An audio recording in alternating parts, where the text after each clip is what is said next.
के बच्चे तो लॉर्ड मेकाले ने जब शिक्षा का सार्वजनिकरण किया इंडिया में, तब स्कूलों में जाना शुरू हुए थे। अन्यथा तो कोई बलदेव राम, छोटू राम या अंबेडकर ये नहीं पढ़ पाते, फूले वगैरह कोई नहीं पढ़ पाते। ये मेकाले की देन है। मेकाले ने शिक्षा का सार्वजनिकरण किया और ये लोग पढ़े, फूले, अंबेडकर, सर छोटू राम और ये लोग बलदेव राम वगैरह ये लोग पढ़े, जो भी है। अन्यथा तो इनको स्कूल में कौन घुसने देता। बहुत ज़्यादा छुआछूती मना थी एजुकेशन की। हमारे शास्त्रों में सभी को शिक्षा देने का कोई अधिकार नहीं था। ये तो मेकाले ने कहा कि सभी पढ़ो, कोई भी पढ़ सकता है, जाति के आधार पर स्कूल में आने से वंचित नहीं किया जाता। उससे पहले जाति और लिंग के आधार पर स्कूल में नहीं आ सकता था। तो ये तो हुई। अब बलदेव राम जी ने कहा बच्चे को तो अपन स्कूल में तो डालने में कोई दिक्कत नहीं थी, बच्चा क्यों वो खुद पढ़े थे, उससे पहले भी पढ़ने शुरू हो गए थे। बलदेव राम जी के पिताजी भी पढ़े थे, वो तो कोई दिक्कत नहीं थी। परंतु स्कूल के बच्चों का अलग वातावरण था और ये गांव से जो बच्चा लाए वो अलग था। उसको उनके साथ एडजस्ट करना, वो छोटे छोटे बच्चे नहाए धोए थोड़े ठीक होते। आज जैसे तो वो भी नहीं थे।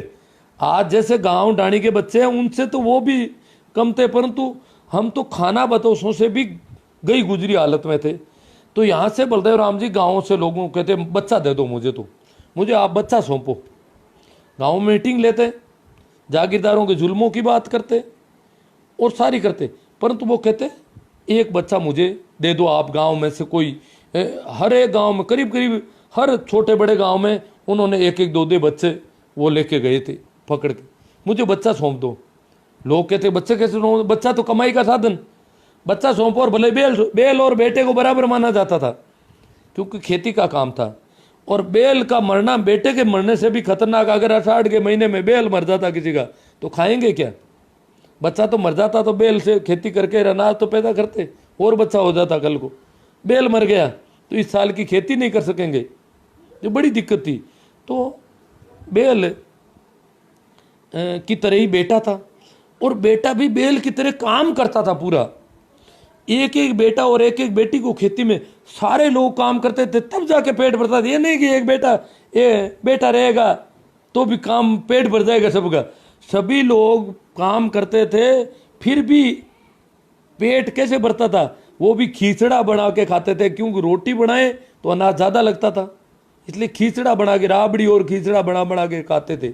इतना सा अनाज बचता था उनके पास, बड़ी मेहनत थी। तो बेटे को कैसे भेजा जाए, तो बड़ी बहुत ज़्यादा काफ़ी मेहनत करने के बाद कभी कोई एक बच्चा सौंपता तो वो वहाँ जाके जोधपुर शहर में ले जाते उस बच्चे को अपने साथ। वहाँ ले जाकर वहाँ सेठ साहूकारों से उनसे बात करते भाई मैं कोई बच्चा लाया हूँ और इसको पढ़ाना है और ये लावारिस है, इसके माँ बाप नहीं है, अनाथ है बच्चा। वहाँ उनको अनाथ बताते उस बच्चे के संबंध में। यहाँ भी लोग कहते हैं गाँव में नाबालगी में पढ़ियो, लावारिस तो नाम नहीं आता था, नाबालगी में पढ़ियो, इस तरह कहते हैं पुराने। तो लावारिस के नाम से उनको बताते और सेठ साहूकार बलदेव राम जी को कुछ पैसा इसलिए दे देते थे, सहायता भी दे देते थे कि डाकुओं का उन्मूलन का काम था और डाकुओं को से सेठ साहूकारों को भी चिंता थी, इसलिए उनको कुछ बजट ऐसा थोड़ा बहुत वो कबाड़ लेते रहे, उन बच्चों को इस प्रकार वो पढ़ाते। ये भी चर्चा है कि बलदेव राम जी की पत्नी ने खुद रोटियां बना के भी कई बच्चों को कई बार खिलाई है। हालांकि बना के क्या वो काम व्यवस्था हो जाती, बाकी तो बच्चे खुद रोटियां बना लेते, बच्चे खुद ईंधन लाते। किसान छात्रावासों की ये भी स्थिति थी कि बच्चे खुद ही ईंधन ला के थे। तो इस प्रकार बच्चों को पकड़ पकड़ के ले जाके उन्होंने पढ़ाना शुरू किया। कितनी बड़ी सोच थी उनकी कि जो इस शेरनी का दूध पिएगा वो दाड़ेगा। तो उस समय उन्होंने बच्चों को पकड़ पकड़ के लेके गई, हर इलाके से बच्चे लेके गई और ले जाके वहाँ पढ़ाया। फिर उन्होंने किसान छात्रावास की व्यवस्था की, रहने की व्यवस्था करो इनकी। छात्रावास क्या करें, छात्रावास में जमीन कहाँ, जमीन तो खैर मिल जाती, कोई दिक्कत नहीं, बिल्डिंग कैसे बनाए, कोई कमरा या जो भी अच्छा बच्चा कच्चा पक्का भी बनाना हो उसके लिए पैसे चाहिए, लेबर चाहिए और चाहिए। लेबर में बच्चे काम भी करते थे, बिल्डिंग निर्माण तक के काम छात्रावासों में।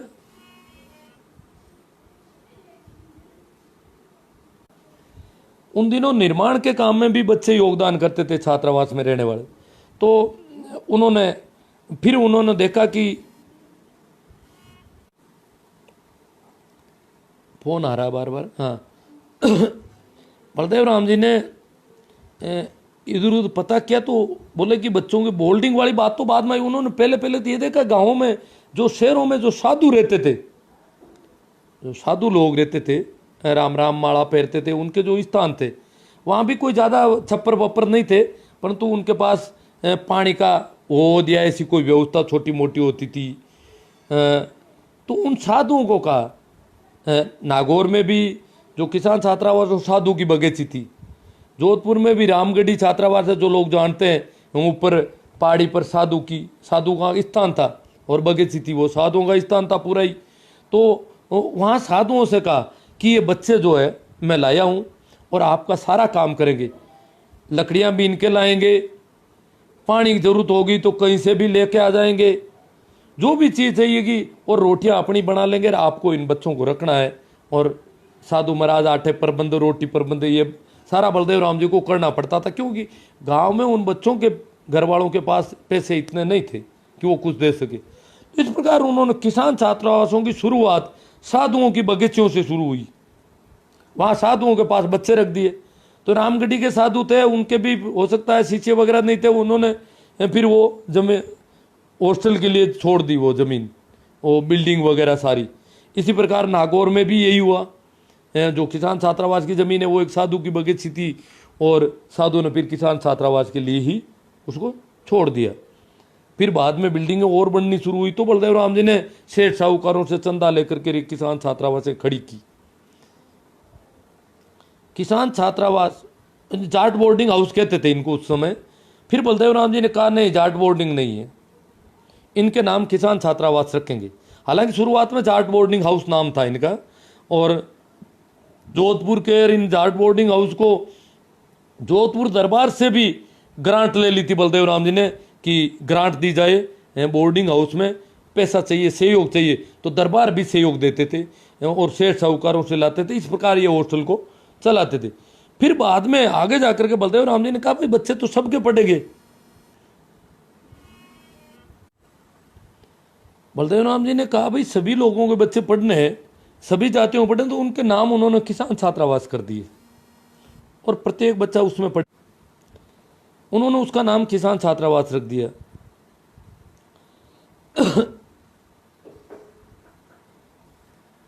तो ये अरे फोन नहीं करना मना बार। हाँ, तो उन्होंने उसका नाम जो है किसान छात्रावास नाम बदल दिया। फोन आ रहा था बार बार, उनको मना कर दिया, अब ठीक है। हाँ, तो सभी जातियों के बच्चे पढ़ेंगे, ये बात हुई। बाद में किसान छात्रावास में धीरे धीरे उन्होंने कहा प्रत्येक गांव का वो बच्चा जिसके पास शहर में रहने की जगह नहीं है, उसकी जाति चाहे कोई भी हो, वो किसान छात्रावास में पढ़ेगा। और कस्बे कस्बे में देखो, इनके साथ एक अकेले बलदेव राम जी नहीं थे, रामदान जी डुकिया बाड़मेर में अलग जगह बड़ी विषम परिस्थितियों में पड़े थे। रामदान जी डुकिया कहते वो गैंगमैन का काम करते, रेत खोदते थे दिन पर, अनपढ़ थे, रेत खोदते खोदते भी लोगों को पूछ पूछ कर पड़ गए। और उन्होंने शिक्षा की अलग जगह ही बाड़मेर के उस रेतीले धोरों के बीच में। उन्होंने नागौर में मूलचंद जी आर्य थे, यहाँ का डाका काम करते थे, ऊँट रखते थे पास में। उन्होंने नागौर की किसान छात्रावास और यहाँ एजुकेशन के लिए बहुत मेहनत की। ऐसे बहुत सारे लोग थे, और लोग थे इनके, दारा सिंह जी, मास्टर दारा सिंह जी है, बाबू गुल्लाराम जी रतकुड़िया है, ये लोग बलदेव राम जी की एक तरह टीम थी। परंतु जागीरदारों के सामने संघर्ष करना ये बलदेव राम जी का ही काम था। वो दरबार के बड़े अधिकारी थे और दरबार में अच्छी पहुंच थी, जोधपुर राजघराने से अच्छे संबंध थे। तो अगर छात्रावासों की देखा जाए, हम जब पढ़ते थे उस समय भी छात्रावासों में जब हमें नागौर की किसान छात्रावास में जब रसोई के अलावा कुछ खाने पीने की कभी होती तो हमें लकड़ी के कोयले इकट्ठे करने पड़ते, फिर उस सिगड़ी में कोयले डाल के, वो कोयले की सिगड़ी भी किराए लाते और फिर उसमें थोड़ा वो हमारे मीठा वगैरह कभी कभी बनाते थे, जिस प्रकार हम करते थे। तो यही परिस्थितियाँ थी। पानी भी किसान छात्रावास नागौर वाली में पानी की बहुत प्रॉब्लम थी, कुएं का पानी बहुत खारा था, सप्लाई बहुत कम, तो इधर उधर से लाते थे। और शौचालय वगैरह ये तो आप समझते हो। हाँ, ईंधन के लिए लकड़ियाँ सारी किसान छात्रावास की खरीद के आती थी और वो लकड़ियों से ईंधन चलता था। उससे पहले तो ईंधन भी बच्चे बटोर के लाते थे। तो परिस्थितियाँ लगभग ऐसी थी। तो अपन हमारे से पहले तो देखा जाए तो परिस्थितियाँ बहुत अलग थी। अब अपन बलदेव राम जी के जन जागरण पर थोड़ा विस्तार से बात करेंगे। उन्होंने कैसा जन जागरण किया, गाँव के लोगों को कैसे खड़ा किया, क्योंकि गाँवों के लोगों पर तो गुलामी सामंतों की अलग थी और सामंतों की तरह तरह की लाग बाग लाट और बेगार, तरह तरह की बेगार थी। मर जाता था आदमी तो काम करते करते, खाने को तो मिलता नहीं था, काम ही काम करना बस, इस प्रकार की स्थितियां थी। तो उन स्थितियों में और फिर उनका खौफ, जागीरदारों से लोग डरते थे। अन्नदाता बाबजी, अन्नदाता जो हुक्म सामने नहीं देख पाते, उनकी जूती के सामने नहीं देख पाते थे, यूं रखने गर्दन रखनी पड़ती थी। अब चाहे वो कुछ भी करो, कैसी भी मार पड़ो, कुछ भी करो, चूं करने की जरूरत नहीं थी कहीं पर भी। इतना जुल्म था, इतना अत्याचार था, इतना डर था, इतना खौफ था, लोग बहुत डरे हुए। अब इन डरे हुए लोगों को जागीरदारों के खिलाफ बात कहना कितनी मुश्किल मामला था। तो बलदेव राम जी के पास उस समय जिम्मेदारी आई डाकुओं का उन्मूलन करना है दरबार की तरफ से। तो वो गाड़ी लेकर के पूरे मारवाड़ में घूमते और जन जागरण का काम करते, डाकुओं का उन्मूलन भी करना और जन जागरण। तो डाकुओं का उन्मूलन करे तो जागीरदार नाराज, क्योंकि जागीरदारों को डाकुओं की सेहत थी, उनका गठजोड़ था। डाकुओं के गांवों में लोग निशाने पर थे। जो लोग बलदेव राम जी के जन जागरण से प्रभावित थे किसानों में, वो डाकुओं के टारगेट में थे। हमारे इलाके में सब नाम थे पता, जैसे आसोब में पांचाराम जी भाकल, भाई भाकरोद में थे भाई क्या नाम है,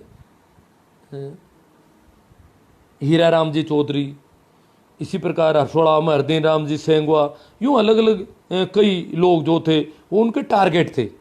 और डाकू उनको मारने के लिए यार इन सब लोगों पर गोलियां चलाई गई और कई बार ये बच गए या कैसा हुआ प्रयास हुए थे इन पे। तो ये इस प्रकार उनका काम था। वो जागीरदारों की सेवा, जागीरदार कहते थे कि ये काम करो आप, तो जागीरदारों को उनकी सेहत थी। और ग्रामीण सेठ साहूकार जो थे वो डाकुओं से डरे हुए थे, इसलिए वो बलदेव राम जी को इसके लिए मदद देने के तैयार होते थे कि भाई किसानों के बच्चों को आप पढ़ा रहे हो, तो वो देते थे। अब क्या होता है, 22 जून 1941 को सबसे पहले जाट बोर्डिंग हाउस में किसानों के लिए किसान नेताओं की एक बैठक आयोजित की। हालांकि उससे पहले 1925 में, सबसे पहले तो अगर देखा जाए 1925 में मास्टर दारा सिंह, रामदान जी डुकिया, बाबू गुल्ला राम जी, मूलचंद जी आर्य, ये सारे लोग पुष्कर में 25 या 27 में इकट्ठे हुए थे किसानों के बच्चों को पढ़ाने, और इन सारी बातों पर मीटिंग की थी उन्होंने। और वहां से निर्णय लिया गया था ये काम हमें करने। परंतु विधिवत रूप से संगठन की स्थापना करने के लिए 22 जून 1941 को जाट बोर्डिंग हाउस जोधपुर में किसान नेताओं की एक बैठक हुई और उसमें तय किया गया कि किसानों का कोई संगठन बनाया जाए पूरे मारवाड़ में। क्योंकि उस समय संगठन बन रहे थे, जो आज़ादी के अलग में अलग अलग संगठन थे, तो किसानों का संगठन बने अपना, जो हमारी विचारधारा के हिसाब से। तो 27 जून 1941 को, उसी साल 22 जून को ये इकट्ठे हुए थे किसान बोर्डिंग हाउस में। उसके 5 दिन बाद 27 जून को मारवाड़ किसान सभा की स्थापना जोधपुर की सुमेर स्कूल में की गई। जोधपुर की जो सुमेर स्कूल है, जो माली समाज के लोग चलाते थे स्कूल, ऐसी स्कूल थी। तो वहाँ पर वो मारवाड़ किसान सभा की स्थापना हुई। उसके अध्यक्ष बने मंगल सिंह जी कछावा और मंत्री बाल किशन जी। तो इस प्रकार से ये पहला अधिवेशन हुआ मारवाड़ किसान सभा का, स्थापना का अधिवेशन। उसके 2 साल बाद बलदेव राम जी ने मिर्जा ने कहा कि मारवाड़ किसान सभा को और मजबूत बनाना है, जन जन तक पहुंचाना है। तो पूरे मारवाड़ के लोगों को निमंत्रण दिया, समाचार किया कि अप्रैल की 25-26 तारीख को हम किसान सम्मेलन करेंगे बहुत बड़ा जोधपुर में। पूरे मारवाड़ में ये समाचार जितना जैसा कर सकते थे, उनके उस जमाने के जो उनके साधन थे उससे उन्होंने आदमी टू आदमी व्यवस्था थी कि इस गांव तक ये कहेगा, वहाँ वो आदमी पैदल जाके उस गांव में ये बात कहेगा। जहाँ भी बलदेव राम जी जाते वो बताते थे 20-25 गांव हैं आस पड़ोस के, तो आपके गांवों के लोग जाएंगे और उनसे आगे वो जाएंगे, सभी गांवों में इसका समाचार होगा कि अमुक तारीख को किसानों का सम्मेलन है जोधपुर में। तो लोग पैदल गए यहाँ से गाँवों से। जोधपुर में 25-26 अप्रैल को सर छोटू राम को बुलाया गया पंजाब से। उससे पहले भी सर छोटू राम जी सीकर में मीटिंग ले चुके थे, तो सर छोटू राम आए। जोधपुर दरबार को भी बलदेव राम जी ने कहा आपको हमारे किसानों की किसान सभा की मीटिंग है और आपको उसमें चलना चाहिए। तो दरबार भी राजी हो गए कि मैं भी चलूँगा। तो ये एक सम्मेलन था, बहुत बड़ा अधिवेशन था। पुराने जो लोगों ने, जिन लोगों से मैंने इसके बाबत जो बहुत भी जानकारी मुझे मिली वो बताता हूँ। वो कहते थे कि उस समय कहते हैं कि जोधपुर में पीने को पानी नहीं मिला, इतनी भीड़ इकट्ठी हो गई। वो उस समय के आकलन था उनका, वो इतनी बड़ी भीड़ उन्होंने पहली बार देखी थी। पैदल लोग बाड़मेर से, नागौर से और पाली, सिरोही, जालौर, जैसलमेर सब तरफ से पैदल, पूरे मारवाड़ स्टेट के लोग पैदल गए वहाँ पर। और इधर इतनी भीड़ वहाँ कहते हैं कि इकट्ठी हो गई कि पीने को पानी और बूंगड़े खाने को नहीं मिले, ये हालत हो गई। भीड़ ज़्यादा थी और व्यवस्थाएं कम पड़ गई। तो वहाँ पर लोगों ने जब पहली बार ऐसा देखा, दरबार बाप जी के दर्शन हुए। दरबार बाप जी का नाम सुना था, गांव का ठाकुर भी बहुत बड़ा बाप जी था। बाप जी यानी पापा कहते थे इनको, पिता की तरह मानते थे, मानना ही पड़ता था, क्या मजबूरी थी। तो दरबार बाप जी के दर्शन होंगे ये तो उनको कल्पना में भी नहीं था। ये मीटिंग थी किसानों की और बलदेव राम जी ने कहा सबको इकट्ठा होना आपको और इस प्रकार हम कुछ करेंगे और जो जागीरदार जुल्म कर रहे हैं इनसे छुटकारा दिलवाने की कोशिश करेंगे और दरबार हमारे पक्ष में है। दरबार चाहते हैं कि मेरे किसानों को कुछ हक मिले और मेरे जागीरदार जो किसानों को परेशान कर रहे हैं, क्योंकि मेरे कमाऊ पूत किसान है और जागीरदार इनको परेशान कर रहे हैं, इसलिए आप लोग चलो और हम दरबार साहब को जागीरदारों की तरफ से जो भी समस्याएं हैं वो सारी उनको सुनाएंगे। ये एक सम्मेलन था इस प्रकार का। तो वहाँ पर लोगों ने जब कहते हैं कि जो लोग थे उन्होंने देखा कि जोधपुर दरबार बैठे और उनकी बराबर कुर्सियों पर एक तरफ सर छोटू राम बैठे रहे, एक तरफ बलदेव राम मिर्दा बैठे, बराबर की कुर्सियों पर जाट के बेटों को देखा तो लोगों का गला रुंध आया कि हो क्या रहा है ये जाट के बेटे दरबार बाप जी के बराबर बैठ गए। समझ के बाहर थी सारी बात, सोच ही नहीं सकते थे, कल्पना के बाहर थी सारी बात। तो वो देखा तो लोगों की यूं विचार व्यक्त करने की जगह नहीं रही। इस प्रकार का उनकी मानसिक स्थिति हो गई, इस प्रकार का भावात्मक असर पड़ा उन पे और वो देखते रह गए। तब लोगों को पता चला कि बलदेव राम तो कोई अवतार है। उसके बाद बलदेव राम जी को अवतार ही कहते थे। बलदेव राम जी को किसानों में और गांवों में अवतार ही कहते थे लोग, क्यों? तो अवतार थे, अवतार थे बलदेव राम जी तो। और सर छोटू राम बोले वहां पर, बलदेव राम जी ने कहा जागीरदारों की जो परेशानियां, जागीरदार जो किसानों को परेशान करते थे वो सारी बातें वहां मीटिंग में दरबार के सामने हुई सारी।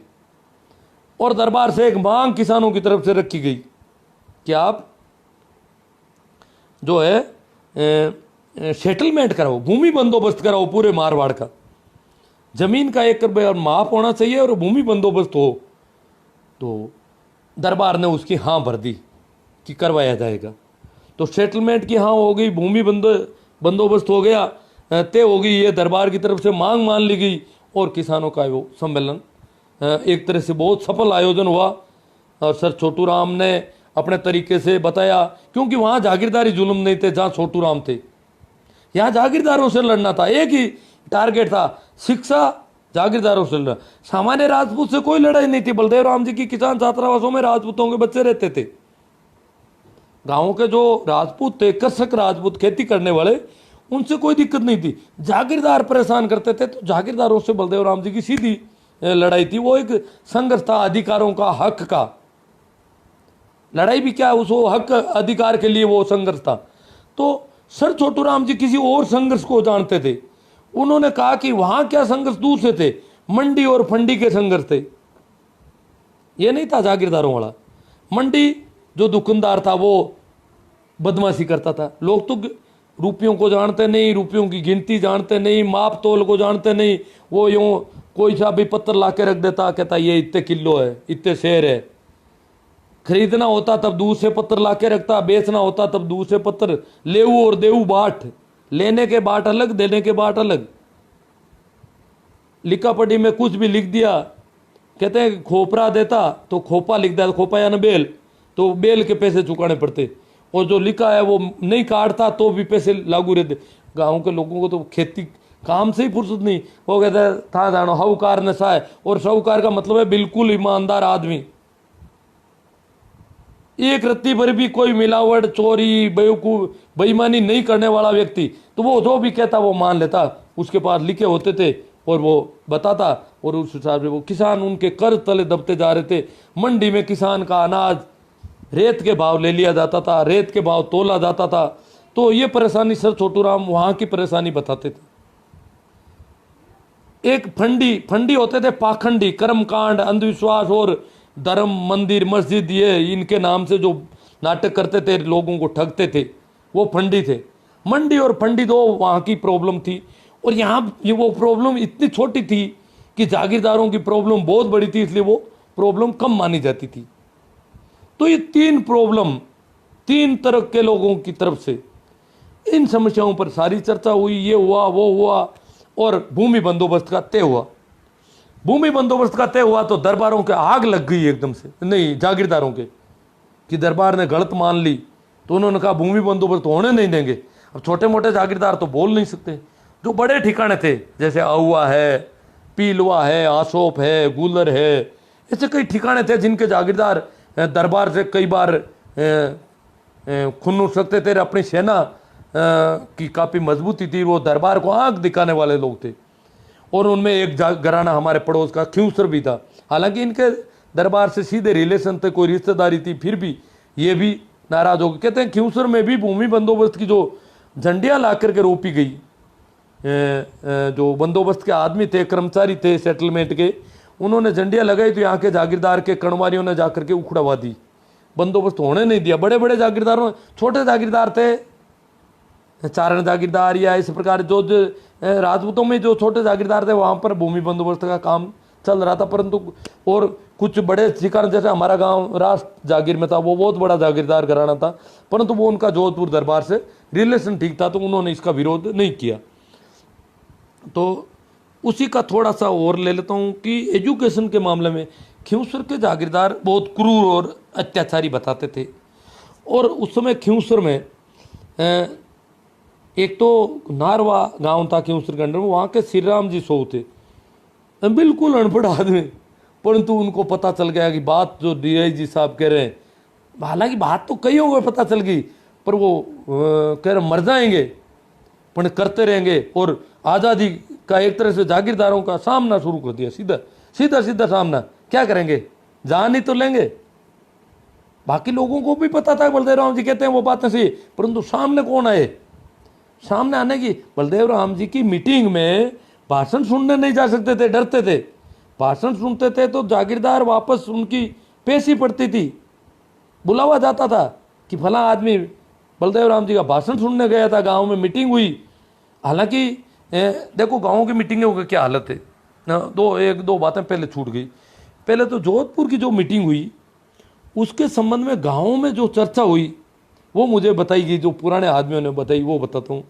कहते हैं कि गाँव में लोगों को जोधपुर की मीटिंग की समाचार चाहिए थे, तो कहते थे फला गांव में कोई गया है तो उस गांव में जाते, वहाँ से कहते आपके गांव में कहते हैं कोई जोधपुर गया मीटिंग में, क्या वहाँ गया तो उस आदमी से मिलते, उससे कहते कि आप जोधपुर में गए, क्या हुआ मीटिंग में, क्या बात हुई। ये भी जो उनके पास जाते थे वो भी जागरूक से जागरूक आदमी, सामान्य जन की तो कोई स्थिति नहीं, तो वो आदमी उनको जो मीटिंग के बारे में बताता तो उसका गला रुंध जाता कि दरबार बाब जी के बराबर जाट बैठे थे, बराबर की कुर्सियों पर बैठे थे, और ये बातें हुई थी। जो बातें हुई उस बातों को कहते कहते कहते उनका आंखों में आंसू आने लग जाते थे। इस प्रकार की वो एक खुशी का भाव था, खुशी में भी आंखों में आंसू आने लग जाते हैं। तो एक तो बहुत है। दूसरा, अब बलदेव राम जी जब मीटिंग करने गांव में आते, गांव में समाचार होता पहले, तो गांव वाले कहते कि बलदेव राम जी आएंगे, तो गांव वाले ध्यान रखते हैं कि ठाकुर के गढ़ में क्या हो रहा है, उनको पता है कि ठाकुर के गढ़ में भी पता चल जाता कि बलदेव राम जी आ रहे हैं। तो वो क्या करते थे, कुछ जंग लगी तलवारें और कुछ बंदूकें यूं लाके, बंदूक क्या कोई किसी प्रकार का खिल्ला लोह का पाइप खड़ा कर देते, गांव वाले सोचते बंदूक है। तो वो इस प्रकार के वो उनके पास जो थे वो ला करके खड़े होते, कुछ सापे बांध करके यूं अमल लेकर के, अफीम लेकर के, और खेकारे करते बड़े बड़े। तो गांव वाले डर जाते कि बलदेव राम जी को मार देंगे ये लोग। तो गांव वाले चोरी छुपे जाते, ईद गांव से आएंगे, पैदल ही भागते उनके सामने और जाकर कहते बाप जी हमारे गांव में मत चलो। बलदेव राम जी ने क्या क्या बात है कि नहीं नहीं आपने मार दे, आप मरिया पर माँ के अंदर हो जी, आप अगर मर गए तो फिर तो हमारे कुछ रहेगा नहीं, और गांव में हमारे इस प्रकार तैयारी हो गई है, वो सारे इकट्ठे हो गए हैं और मार देंगे आपको। फिर भी बलदेव राम जी नहीं रुकते, वो सामने ही जाते। हालांकि बलदेव राम जी के पास भी बंदूक होती थी और बंदूक भी उनकी थी स्पेशल थी, वो ऐसी बंदूक उनके पास थी नहीं और वो डरते भी नहीं थे। तो वो सारे खेकारे करने वाले भी बलदेव राम जी आ जाते तो अंदर घुस के बैठ जाते थे, चू ही नहीं करते थे। कहते हैं कि गांव में कोई बलदेव राम जी के दरी बिछाने की व्यवस्था बहुत कम गांवों में, कोई खालसा गांवों में होती थी, दरी नहीं बिछाते थे। पानी पिलाने की व्यवस्था नहीं करते थे। गांव में से कोई चरी में पानी ले जा करके भाई बलदेव राम जी को पिला दूं तो ठाकुर के पास पैसी पड़ेगी तो लेने के देने पड़ जाएंगे कि इस आदमी ने बलदेव राम जी की मीटिंग में पानी पिलाया। मीटिंग को सुनने आते थे, वो भी कहते हैं उनके सामने मुंह नहीं रखते थे, इधर दूर से जैसे कोई दूसरा काम कर रहे हैं, और इस प्रकार उनकी बातें सुनना चाहते थे कि वो कहते क्या है, उनकी बातें सुननी है और उस प्रकार काम करना है, इस प्रकार वो बातें सुनना चाहते थे। तो ऐसी मीटिंगें होती थी, बाद में बुलाते थे ठाकुर और परेशान करते थे लोगों को। ये इस प्रकार का सा माहौल था। फिर बलदेव राम जी ने मृत्युभोज का भी कहते, बच्चे पढ़ाने का कहते, किसान छात्राओं से भी शुरू हो गई थी उस समय तक, वहाँ बच्चों को भेजने का कहते, सारे वो उनकी तरफ से, और मृत्युभोज बंद करो, दूसरे जो काम कहते, मेरे दादाजी मुझे बताया करते थे, वो कहते थे बलदेव राम जी कहते थे हर काम अपने हाथ से करो, जैसे कटिंग करनी है तो खुद की कटिंग खुद कर लो, जो भी काम करना है अपने हाथ से करो, और इस प्रकार ये बंदे बंदा ये धंधे सभी छोड़ दो। जो कोई कहता मैं खाती हूँ, कोई नहीं, काम प्रत्येक तरह का काम प्रत्येक व्यक्ति को करना है, बंदे बंदे ये धंधे नहीं। और ये जो परंपरागत धंधे है ये घाटे के घर, नए धंधों की तलाश करनी है, ये धंधा छोड़ना पड़ेगा तुम्हें, और हाथ से काम करो। और किसी भी प्रकार का काम हल्का और भारी नहीं होता है, ये नहीं है नीची जाती रहो। उन्होंने कहा मुझे बताओ मरा हुआ जानवर, मैं डाल के बताता हूं आपको। तो मेरे दादाजी कहते थे बलदेव राम जी इस प्रकार के देते थे कि मरे हुए जानवर को मैं डाल दूंगा, पर लोग उनको बताते नहीं थे। मरा हुआ होता गांव में जानवर तो भी उनको नहीं बताते थे कि बलदेव राम जी हाथ लगा देंगे उसके, इतने लोग यूं। और क्योंकि उन्होंने तो बिना किसी जाति पाति के सभी को, किसान छात्राओं सभी का, मतलब पूरे ग्रामीण क्षेत्र का वो चाहते थे कि शिक्षा फैले और ये लोग नए धंधे करें। तो इस प्रकार का उनका आंदोलन था। इसके संबंध में और जो बातें मैंने एक दो सी सुनी, जैसे इसी संबंध में भाई कहते थे जीवन राम जी जाजड़ा से मेरी मुलाकात हुई शिणोद में, कुछ साल 2 साल अभी और मिल के आया उनसे। तो वो कहते थे कि मैं बिल्कुल छोटा था उस समय, अब तो वो बुजुर्ग है। वो कहते मैं छोटा था परंतु मैंने बलदेव राम जी का भाषण सुना, हड़ तो चलाना लग गया था, परंतु उससे सुना तो मैंने घर में आकर के लड़ाई करनी शुरू कर दी कि मैं तो पढ़ूंगा। रोज घर से अपने बाप से, बाप के पढ़ी जरा खाएगा ही, तू पढ़ेगा, तू सबसे बड़ा है, हड़ चलाने लायक हुआ है, तू पढ़ेगा तो खाएंगे क्या, तू कहीं खाए पढ़ी जरा। अब उनके धुन हो गई, बलदेव राम जी ने कहा, और वो रोज घर वालों से करते मैं पढ़ूंगा, तू खाएगा ही पढ़ी जरा, क्योंकि सभी काम करते थे, सबका पेट भरता था। एक भी आदमी काम, औरत बच्चे बच्चियां सभी लोग काम करते थे तब जाके सबका पेट भरता था, अन्यथा तो पेट भरने का प्रश्न नहीं था। इतना शोषण था बुरी तरह से, जागीरदार का शोषण, मंडी फंडी का शोषण, चारों ओर से शोषण था। तो इस शोषण के बीच में सभी लोगों को काम करना पड़ेगा। तो वो कहते थे, फिर उन्होंने, मैंने कहा और क्या सुना आपने बलदेव, कि बलदेव राम जी ने एक बात गलत कह दी। क्या? कि बलदेव राम जी ने कहा कि मेघवाल थोड़े दूर बैठे थे, मीटिंग के पास में नहीं थे। तो बलदेव राम जी ने कहा, वो वहाँ क्यों बैठे हो, क्या बात है? कि जरा गाँव वालों ने कहा कि ये तो मेघवाल है, आ जाओ आप मेघवाल हो तो क्या फर्क पड़ता है। फिर वो आए नहीं डर के मारे। क्यों? आज मैं बैठा हूँ, आज आप मंदिर में घुस सकते हो, सब बराबर है। ये बात बलदेव राम जी ने कही तो वो जीवन राम जी को भी ठीक नहीं लगी। उन्होंने कहा ये बात तो उन्होंने गलत कही। तो मैंने कहा फिर मेघवाल आए, कि मेघवाल तो थोड़ी सी जगह छोड़ी उन्होंने, थोड़ा बहुत तो आगे पीछे हुए, परंतु ज़्यादा इधर नहीं आए। और मंदिर में वो गांव वालों की आंखें देख ली उन्होंने। मैंने कहा तो यहाँ तो मेघवाल काफ़ी संख्या में है। तो वो कह नहीं, इतनी हिम्मत उस समय मेघवालों की नहीं हुई। और गांव वालों ने कह भी दिया कुछ एक ने तो धीरे धीरे कि ये तो अभी चले जाएंगे, बाद में गांव में रहना है। तो इस प्रकार मतलब इतना उनका वो था कि बिना किसी भेदभाव के इस प्रकार लोग रहे। मुझे बीच में भटक रहा हूँ, थोड़ा थोड़ा इधर उधर हो गया है। खियूसर वाली जो घटना था उसको थोड़ी वापस कह देता हूँ। खियूसर में उन लोगों को बहुत, श्री राम जी सो को बहुत प्रताड़ित किया, बहुत दुख दिया गया। इसी प्रकार खियूजी लकारा थे, खियूसर के लकारा जाति से थे, वो भी खेती करते थे। लकारा सारी जातियाँ खेती करती थी, लाख में कोई कमाई नहीं थी इतनी, तो लखारा थे। तो खियूजी लखारा को, वो भी श्री राम जी की तरह दबंग थे बड़े। और खियूसर गांव में ठाकुर के सामने बोलने की हिम्मत रखते थे। तो ठाकुर करे क्या? गांव में ये तो बेइज्जती होती है कि ठाकुर साहब के सामने बोल रहा है, जबान लड़ा रहा है, सामने देखना भी खराब होता है, बोल रहा है। तो कहते हैं कि खियूजी लखारा को खाट में डाल करके, बांध करके, खाट के दोनों ओर पैर बांध के आकला के धोरों में डलवा दिया गया। और श्री राम जी सो को खियूसर की किले की जेल में डाल दिया गया। वहाँ से श्री राम जी सो कैसे भी करके निकल गए, दीवार फांद के कैसे करके निकले वो। और उनको बहुत, खियूजी को भी बहुत यातना दी, उनको तो दी। तो जैसे तैसे उनको वहाँ से निकलवाया खियूजी लकारा को। वो कैसे खोले, कैसा हुआ। फिर उन्होंने, खियूजी और श्री राम जी गए जोधपुर बलदेव राम जी के पास और कहा कि इस प्रकार हमें परेशान करते हैं। तो उन समय दरबार का न्यायालय था, अंग्रेजों का अलग न्यायालय था। तो वहाँ मुकदमा हुआ उन पे। बलदेव राम जी उनको कह रखा था इन लोगों को कि आपको कहीं भी जागीरदार परेशान करता है, गाँवों में जाके कहते थे अगर जागीरदार आपको इस प्रकार के लाग बाग और परेशान करता है तो आप मुझे बताओ, इस जागीरदार को जेल में डाल दूंगा मैं। ये बात कहते थे, इतनी हिम्मत थी उनकी। तो खियूसर ठिकाने के खिलाफ उन लोगों ने मुकदमा कर दिया। कहते हैं कि खियूसर ठाकुर को जेल हो जाती उस मुकदमे में, क्यों? उनके पास कोई नहीं था। अत्याचार तो उन्होंने किया था, जुल्म किया था, ये बड़ी मजबूती से अपना पेश कर रहे थे। बलदेव राम जी उनके साथ थे।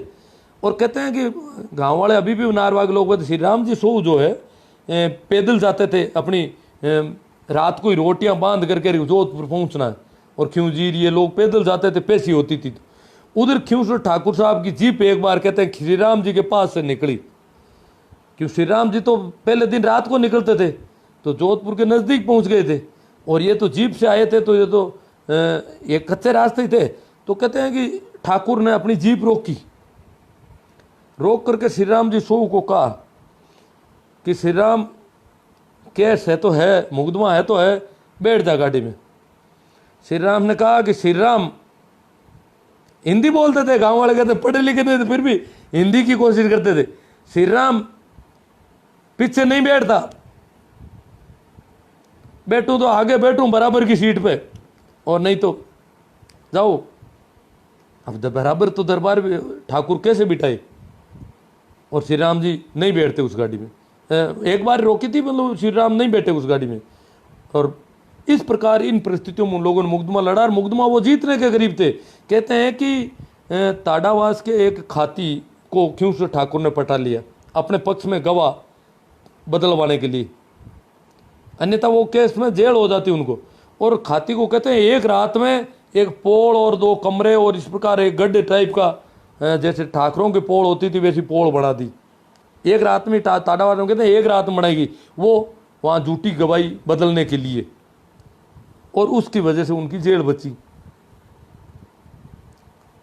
वैसे मुझे बताया कि एक मोड़ी के खाती थे, उनको बलदेव राम जी ने कहा कि आज़ादी के बाद कहा कि आज़ाद हो गए, इन ठाकुरों की ज़मीन नहीं है, अब तुम अपनी खेती करो और खेत में जो अनाज होता है अपने खेत घर ले जाओ, जितनी खेती चाहो करो, और अनाज जितना भी होता है घर ले जाओ, किसी को देने की जरूरत नहीं है, देश आज़ाद हो गया, जागीरदारी समाप्त हो गई, जागीरदारों का राज नहीं रहा, दरबार का भी राज नहीं रहा, इसलिए आप तो अनाज जो है घरों में ले जाओ।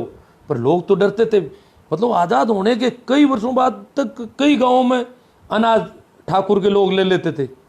तो कहते हैं कि वो बलदेव राम जी ने एक कागज़ दे दिया किसी को कि ये मैं लिख के देता हूँ, आप अनाज ले जाए। वो कागज़ में क्या था, वो कोई पैम्पलेट टाइप का था। तो वो कहते हैं कि एक खाती के पास वो कागज़ था, और मोड़ी गांव के लाटे वो कणवारिया खड़े थे, लोग खेतों से जोत के आए अनाज से भर कर के गाड़ियाँ, और डर था कि ठाकुर के गढ़ के सामने से तो निकल नहीं सकेंगे, दूर से रास्ते से निकल करके वो गांव में घुसना चाहते थे। ठाकुर के आदमियों ने घोड़ियाँ लेकर के वहाँ आ गई, बोले कहाँ जा रहे हो, कैसा आप करने आवा, तो फिर अनाज ले जाओ पहले कोर्ट में। अरे पूरा अनाज बिना लाटे कैसे ले आ गए।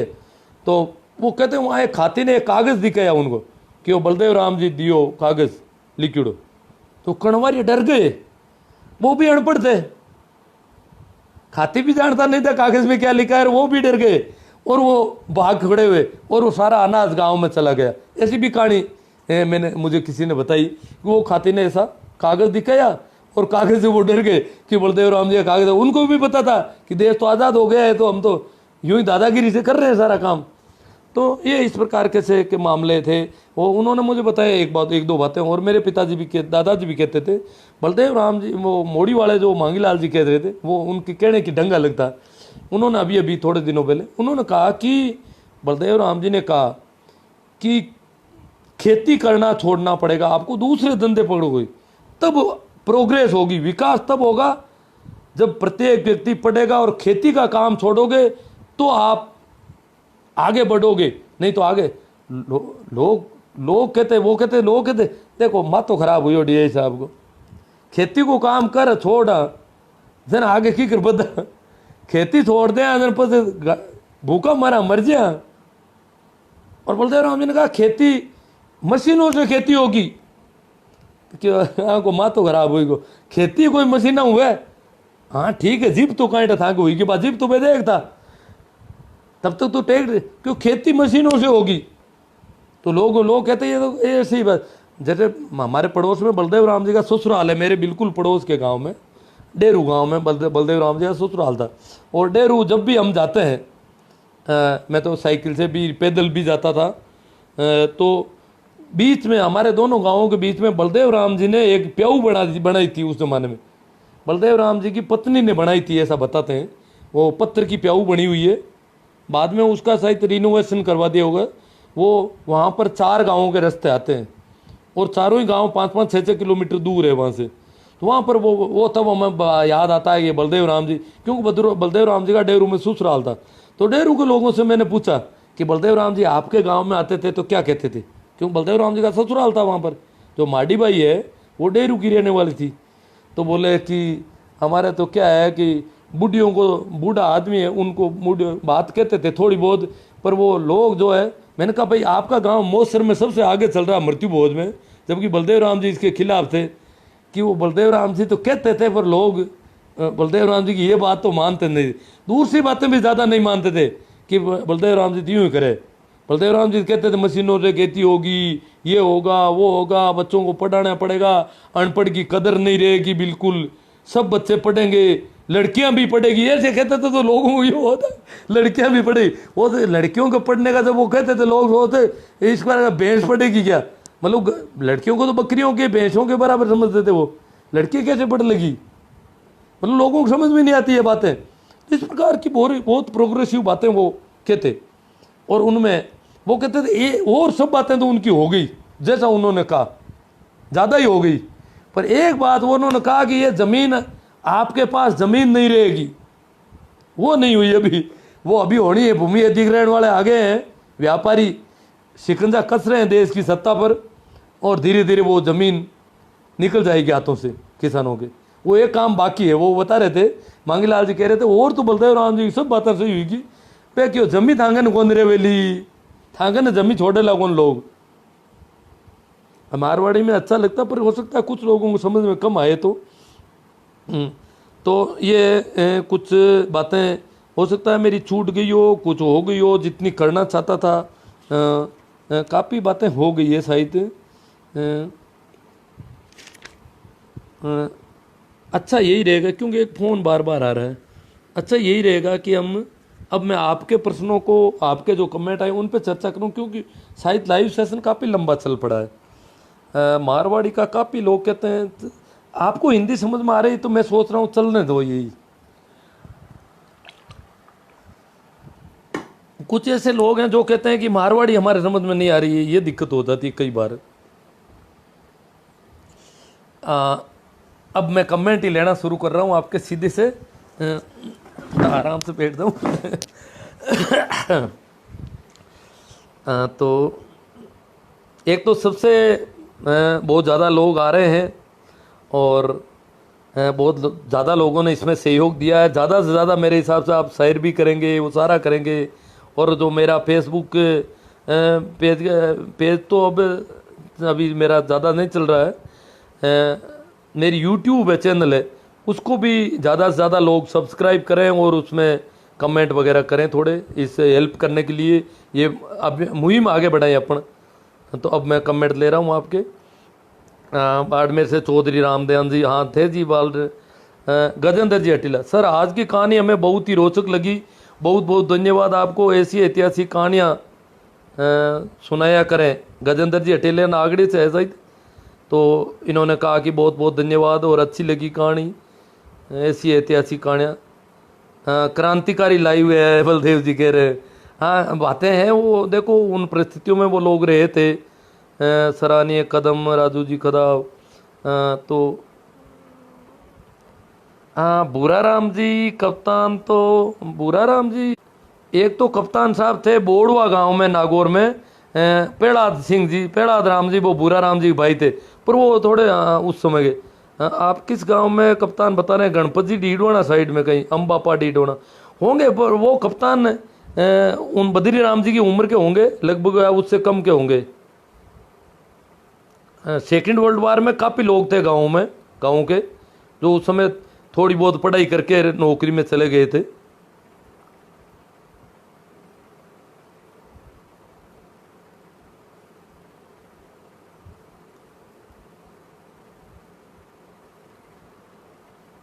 कमेंट कोई नेमी जी सोमड़वाल, आज किसानों के बच्चे कांवड़िया बनकर घूम रहे हैं, इनको पढ़ाई से कोई मतलब नहीं है, अजी हिंदू बनाने की बीमारी हो गई इनको। इन्होंने पता वो ये सोच रहे हैं कि हम हिंदू हो गए हो तो हम अच्छे हो जाएंगे, और ये मुसलमानों के खिलाफ भड़काया गया, ईसाइयों के खिलाफ, मुसलमानों के खिलाफ, सिख और जैनों के बच्चों को भी इस प्रकार खराब कर रहे हैं। ये बड़ा जो हिंदुत्ववादी लोगों का इस देश में होना बहुत बड़ा दुर्भाग्य है। सन 77 में से पहले ही उसने कह दिया था कि भारतीय राजनीति, भारत की सत्ता हिंदुत्ववादी लोगों के हाथों में जा रही है धीरे धीरे। ये बहुत बड़ा दुर्भाग्य होगा इस देश का। तो ये बच्चे कांवड़िए बन गए। ऐसे एजुकेशन संस्थान है, शारदा बाल जैसे गंदे स्कूल है, जिन्होंने बहुत बच्चों को, गाँव के बच्चों को खराब किया है। बलदेव राम जी कहते हैं ज़्यादा से ज़्यादा शेयर करो योदय साथियों।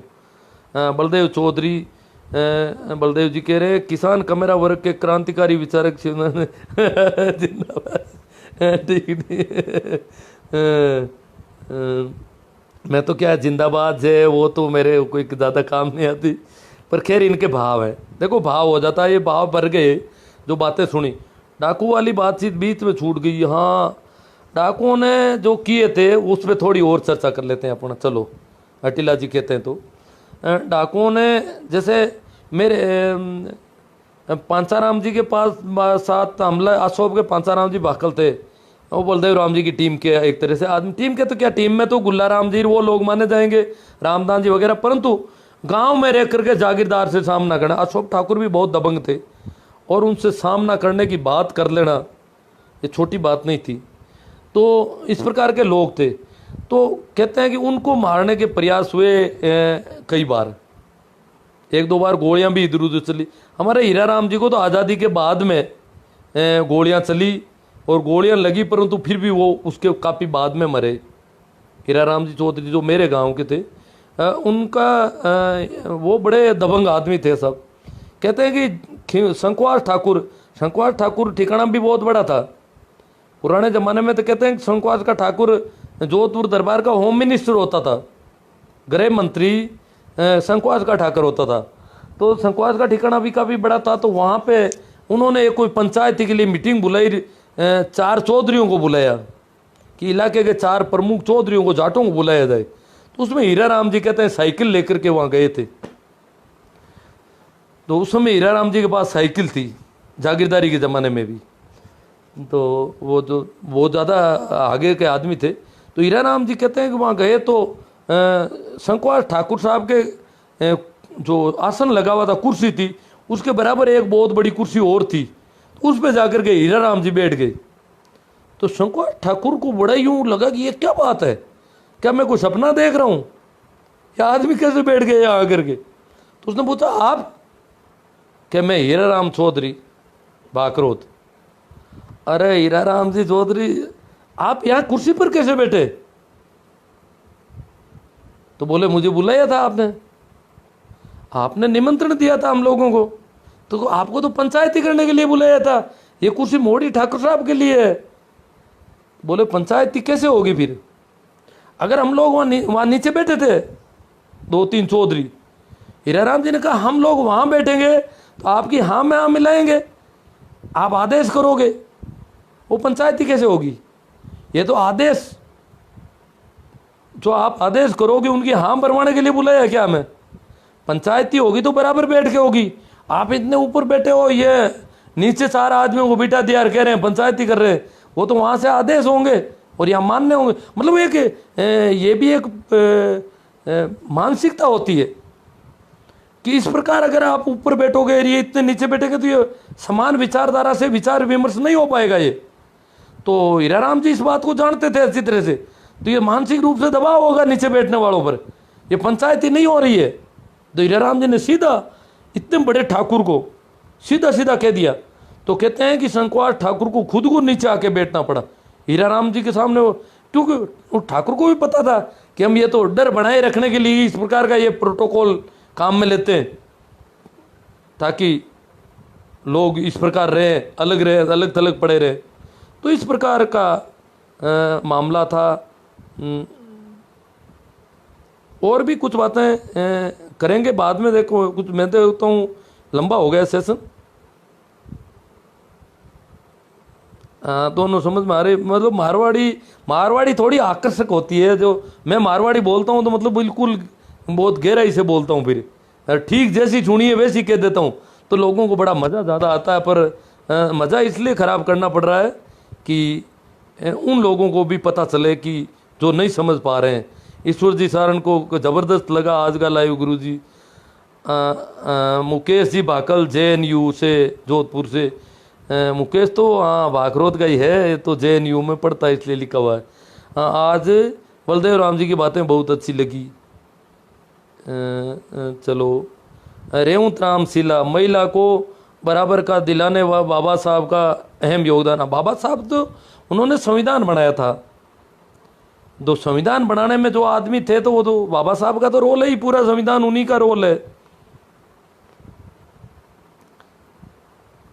हालांकि बाद में देखो किसानों को जमीन दिलाने में बलदेव राम जी का बहुत बड़ा आज एक जाति के पास जमीन है। जमीन कहाँ थी? जमीन का अगर देखो आप अचरज करोगे, जमीन पहले सिर्फ राजपूतों के पास थी। आज़ादी से पहले सिर्फ राजपूतों के पास जमीन थी मारवाड़ में। मैं मारवाड़ तक की बात करूं, आगे क्यों जाऊं, आगे नहीं जाऊंगा। तो मारवाड़ में केवल राजपूतों के नाम थी, बाकी जातियों के नाम जमीन इंच पर भी नहीं थी। हम लोग क्या थे, इनके कर्षक थे। तो कर्षक थे तो हम उस गांव में रह जाते थे और उनके खेतों को बोते थे, उसमें से आधा अनाज वो ले जाता, आधा हमारे रह जाता और हमारा पेट भर जाता। तो जमीन हमारी नहीं थी। और कहते हैं कि गांव में कोई जाट या दूसरी जाति का आदमी मकान बनाने की बात करता है, थोड़ी सा पक्का पत्थर ला करके मिट्टी से थोड़ा पत्थर खड़े करता, तो कणवारिया वगैरह पूछते कि इनके पेड़ा हैगा ही नीचे, इसके टाई पहिए हैं क्या नीचे? कैसा पेड़ा तो कोने, तो यहाँ तुम्हारा कोई पक्का पट्टा है क्या? तू यहाँ मकान बना रहा है, यहाँ रहने कौन देगा? कल जागीरदार निकाल देगा तो निकलना पड़ेगा, क्योंकि वो तो उनकी कृपा पर ही उस गांव में रहते थे। जागीरदार की इच्छा के बिना गांव में एक दिन भी कोई आदमी रह नहीं सकता था, क्योंकि सारा गांव उसके पट्टे में था, सारा गांव उसकी जागीर था, उसकी जमीन थी पूरी, वो मालिक था, भूस्वामी था उस जमीन का। बाकी गांव के लोगों के पास 1 इंच भी जमीन थी। हाँ, राजपूतों के पास जमीन थी, पूरे मारवाड़ में प्रत्येक राजपूत के पास जमीन थी, चाहे 2 बीघा हो और 5 बीघा हो और 50 बीघा हो। राजपूतों के लिए दरबार की तरफ से छूट थी कि राजपूत अपने भरण पोषण के लिए खेती करें खेतों में, और उनसे कोई एक दाना भी नहीं लेगा, खेती करें और खाएं। तो राजपूतों के लिए अलग जमीन थी, परंतु बाकी किसी जाति के लोगों को अलग जमीन नहीं थी। हाँ, जागीरदार 90% से ज़्यादा राजपूत थे, 90 से क्या थे, 95% से ज़्यादा राजपूत थे। और बाकी के जो 5% थे उसमें चारण थे, काफ़ी राजपुरोहित थे, ब्राह्मण थे। ये 3 जातियाँ और जागीरदार थी। ब्राह्मणों को भी छोटे मोटे गांव दिए जाते थे, चारणों को काफ़ी जागीरें थी, राजपुरोहितों के पास भी कुछ जागीरें थी और कुछ गांव थे। जाटों के पास मेरी दृष्टि में, बहुत ज़्यादा लोग सुन रहे हो, आप पता होगा, सिर्फ 2 ही जागीरें थी, कुचेरा के मिर्दा और भाखरोद के मिर्दा। कुचेरा के मिर्दा के पास मिर्जास गांव था और भाखरोद वालों के पास डूडीबास गांव। ये भू मालिक थे। जाट केवल 2 ही जाट थे जो जिनके पास जमीन थी खुद की, बाकी किसी जाट के पास जमीन नहीं थी।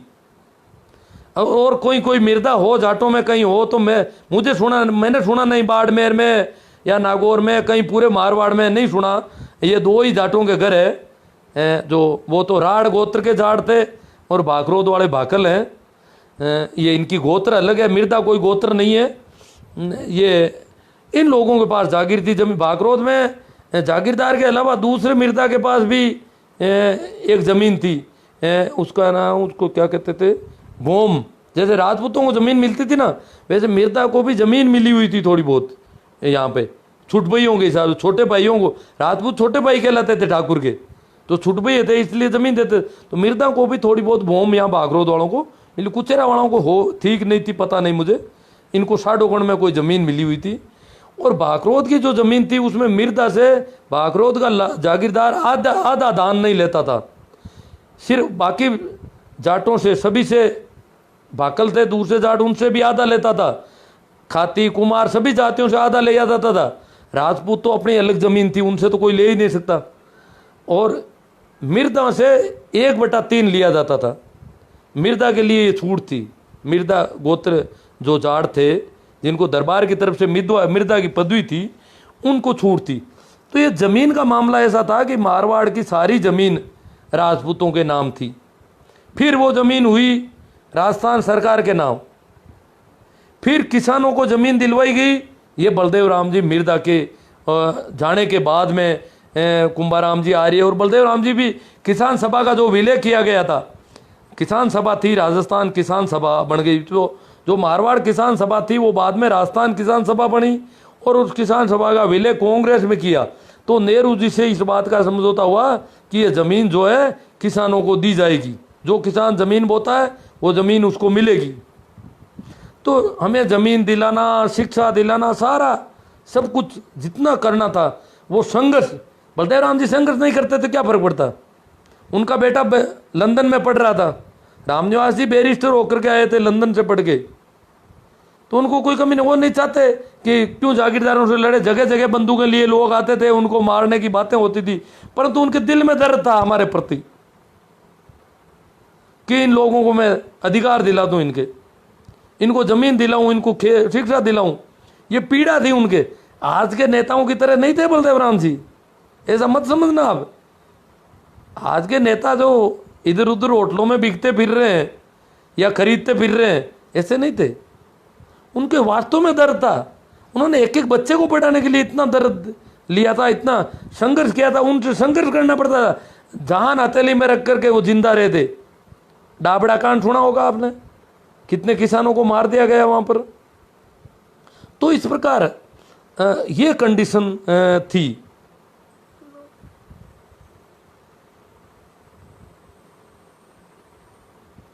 लाख रुपए की जाटनी खेत कमाने जाए, 1 रुपये की मेला बेटी खावे, ऐसी ऐसी बातें कर समझा।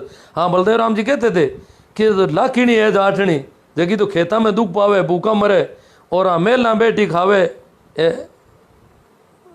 रोटियां बा खावे, कमावे आ खावे बा। तो इस प्रकार समझाते थे लोगों को।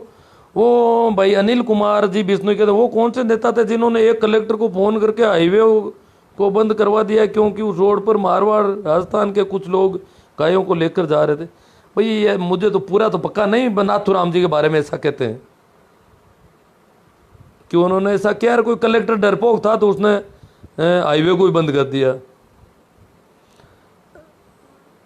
ईश्वर राम जी सारण कहते हैं, बलदेव राम जी की बातें मेरे दादाजी भी सुनाया करते थे। तो इनके दादाजी तो माने हुए सरपंच थे उस इलाके के, और काफ़ी समझदार आदमी थे, ज़्यादा जानकारियाँ थे उनके पास काफ़ी, यहाँ इस इलाके के समझदार लोगों में थे। अमरा राम जी सरपंच। कैलाश जी ताड़ा खाते गांव, आपकी बात अच्छी लगी। कैलाश ताड़ा तहसील खाते गांव, जिला देवास मध्य प्रदेश। अब जो देवास मध्य प्रदेश से जो सुन रहे हैं उनको मारवाड़ी में दिक्कत आ जाती है। ये लोग ताड़ा है, गए हुए यहाँ से हो सकते हैं, परंतु अभी इनको मारवाड़ी समझ में नहीं आती है, क्योंकि जब ये पूरा का पूरा वहाँ पर दूसरे लोगों के साथ दूसरी भाषा सीखनी पड़ती है वहाँ। अनिल कुमार बिश्नोई थे कौन, हो सा हिंदू हो या कोई और? नहीं भाई, हम तो नहीं है हिंदू वगैरह कुछ भी, हम तो आदमी है केवल। हाँ, जाट कह सकते हो हमें आप। हिंदू तो ये मुसलमानों के द्वारा दी गई गाली है, हम कैसे एक्सेप्ट करें इसको? ये तो गाली दी गई हमें कि ये हिंदू है, मतलब जाहिल लोग हैं, बेवकूफ़ हैं, मूर्ख हैं। बीरबल राम साहब, आपकी सोच को सलामत। ठीक साहब। भाई महेंद्र सिंह जी बालिया बलायरा, मेरे दादाजी बातें कह रहे हैं कि बलदेव राम जी बाड़मेर के तिलवाड़ा पशु मेले में मीटिंग लेते थे, तब लोग रात को मीटिंग में जाते थे और दिन में जागीरदारों से डर के कारण नहीं जा पाते थे। रात के अंधेरे में पहचान, वहाँ तो लाइटें तो होती नहीं थी, रात के अंधेरे में पता नहीं चलता कौन गया और कौन नहीं गया। ज़्यादातर मीटिंगें ऐसी रात में लेते थे बलदेव राम जी। तिलवाड़ा पशु मेला पहले भर गया था, हालांकि 2004 सम्मत 2004 में नागौर का पशु मेला भी शुरू। तिलवाड़ा और परबतसर का पशु मेला सबसे पुराने पशु मेले मारवाड़ के या राजस्थान के समझ लो आप।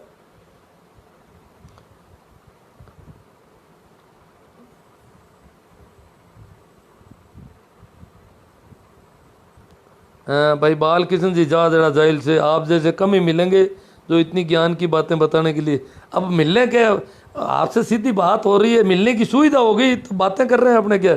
बाकी ऐसी बातें और भी बहुत लोग कहेंगे आपको, आप कहीं सुनोगे। हाँ भाई, शंकर लाल जी रोम रोड गुलर हमारे पास है, वहाँ बलदेव राम जी आए थे और ठाकुर के बराबर बैठे।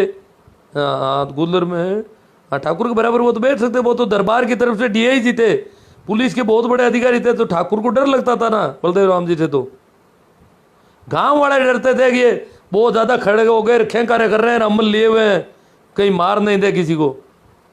अब ये कमेंट पता नहीं कहाँ जा रहे हैं।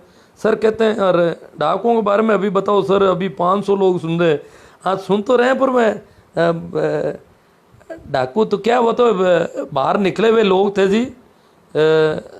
लूटा भी था, जैसे मेरे पड़ोस में गांव लूटा था, मेढ़ास गांव, छोटा गांव था, और मेढ़ास और इधर ये कालियास, ये कुछ गांव है, काली ज़मीन थी और बहुत अधिक पैदावार होती थी, बहुत ज़्यादा पैसे वाले गांव माने जाते थे।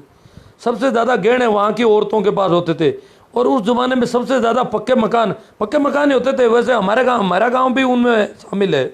मेरा गांव थोड़ा बड़ा था मेढ़ास की वजह से बजाय, बाकी मेरे गांव में भी काली ज़मीन थी, गेहूं की पैदावार होती थी, इसलिए हमारे गांव में भी जैसे अगर थली में इधर मरुस्थल में देखेंगे तो जाटों के पास तो पक्के मकान। अभी मैं जब स्कूल में नौकरी करने लगा तो एक स्कूल का बिल्डिंग ही थी, बाकी सारे झोंपड़े थे गाँव में, करीब करीब ढाणियों में। पर हमारे गांव में तो आज से 150 साल पहले भी 2-2 मंजिल तक के मकान थे। तो कालियास के पास मेढ़ास गांव, उसमें गांव में गेड़ा बहुत जाता था, ज़मीन बहुत उपजाऊ थी और गेहूं होता था, छोटा गांव था। तो चिमनिया नाम का डाकू आया था, इसी कहानी कहते हैं। तो चिमनिया और उसके साथी आ गए, वो तो एक तलवार या नकली बंदूक भी दिखाते थे, गांव वाले तो डर जाते थे। अब कौन उसको पकड़े और कौन उनको कब्जे करे, कई जगह लोग इनकी बंदूकें भी कोस लेते थे, हिम्मतवर लोग, और क्या करें, वैसे ही मरना ही है तो और क्या करें। तो चिमनिया गांव ने कहते हैं उस मेढ़ास गांव को लूटा था, और कहते हैं तेल में गांव के बीच में भट्टी लगाई और तेल डाला कड़ाव में और गर्म किया उसको, तेल उपान पर आ गया तलने के बिंदु पर, जब तला जा सकता है कुछ, तो फिर लोगों को बुलाया कि भाई धन जो भी है वो लाके। तो कहते हैं कि लोग जो है अपना गहना जो भी है वो ला करके वहाँ दे दिया कुछ, और कुछ घरों में घर घर गए वो लोग, तो घरों में स्त्रियों ने सारे गहने खोल के दे दिए उनको। बहुत ज़्यादा गहना लूटा गया उस गांव में, और पूरे गांव को ऐसे छोटे गांव को इस प्रकार लूटते थे। बाकी तो वो एक एक ढाणी और एक एक घर को लूटते थे कि ये गांव संपन्न घर है उसको लूटना है, बाकी पूरे गांव को तो मेढ़ास को लूटा था। और कहते हैं कि वो कड़ाव में तेल का छींटा उछालते किसानों की तरफ, तो फपोले पड़ जाते, तो डर के मारे घर से ला करके वो गहना उनको दे देते। एक गांव में, उस पूरे गांव में एक घर में कहीं धन रह भी गया, ये भी कहानी कहते हैं।